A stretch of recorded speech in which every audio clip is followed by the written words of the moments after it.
Hi everyone, welcome to Exercise Prescriptor. In this video, I'm going to teach you how to make a exercise rehab protocols. Let's take an example of knee-related condition. One patient come with a meniscal injury, either it pre-surgical or post-surgical. Which muscle primarily you target or what you want to improve, what activity you want to achieve first. You may say that the quadriceps muscle you target first and you want to make the person to walk and you have to improve the range of motion of the knee flexion and extension of the person. So consider one patient come with a ACL injury, what you have to do? You do the same thing, right? Again consider a person come with the complaints of osteoarthritis. Same way you have to strengthen the muscle, you have to improve the range of motion of the knee flexion and extension, and you have to improve the functional activity of the person. So whatever the condition it may be, the outcome depends on the person. In the same way, you can take a shoulder also for the frozen shoulder, rotator cuff related shoulder pain, slap tear, degenerative supraspinal tears, or many condition. You have to improve the range of motion, muscular strength and ability of the person and functional activity without pain. So this is how our objective looks like, right? So it was same, maybe it was slightly very difference between meniscal to ACL, slightly difference between slap to supraspinal degenerative tear, depends on the structural involvement, but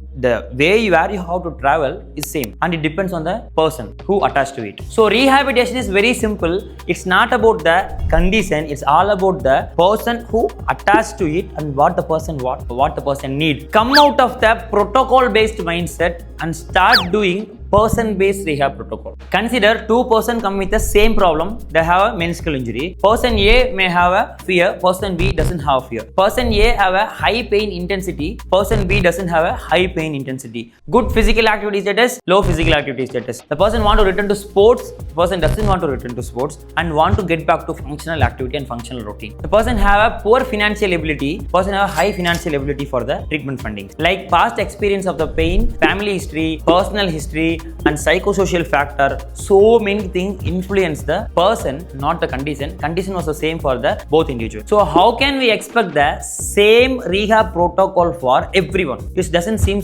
good, right? So considering this, goal of the person influence the rehab protocol so much. For an example, one person want to walk, one person want to run, one person want to jump and play football, but all three of them got a ankle sprain. But all three of them doesn't need a same duration of treatment. All three of them, we can't expect the same amount of improvement with the pain. All three of them, as I said before, so many factors like person A, person B will differ. So considering this factor also, and very most important point in physiotherapy field, what we are doing in mistake, we are targeting only quadriceps for every patient come with the complaints of knee pain. But the person wants to walk means, the person wants to stair climb means, the person wants to sit to stand means, do you think the person only using the quadriceps muscle? No, right? All the lower limb muscle has to involve. So your rehab is not only targeting on some specific muscle, rehab should target the functional demands and functional activity and needs and goal of the person. So same rehab protocol doesn't suits for everyone. Maybe there is a timeline between one criteria. For example, you can take a ACL post reconstruction state. 12 to 16 weeks is the optimum period of running. It's an average value. So some of the average values are there. It is not like the person has to wait for 12 weeks. Maybe someone can run 11th or 10th week. Someone can't run. They have to wait 16th to 17th week. So it's all about the person criteria based, not a time based. This is what you have to do this time, not like that. For a best example, could I say, doctor advised post tibial fracture patient 90 days you should not weight bear. After 90 days you can start weight bearing. Is it not okay if the person weight bear after 95th day?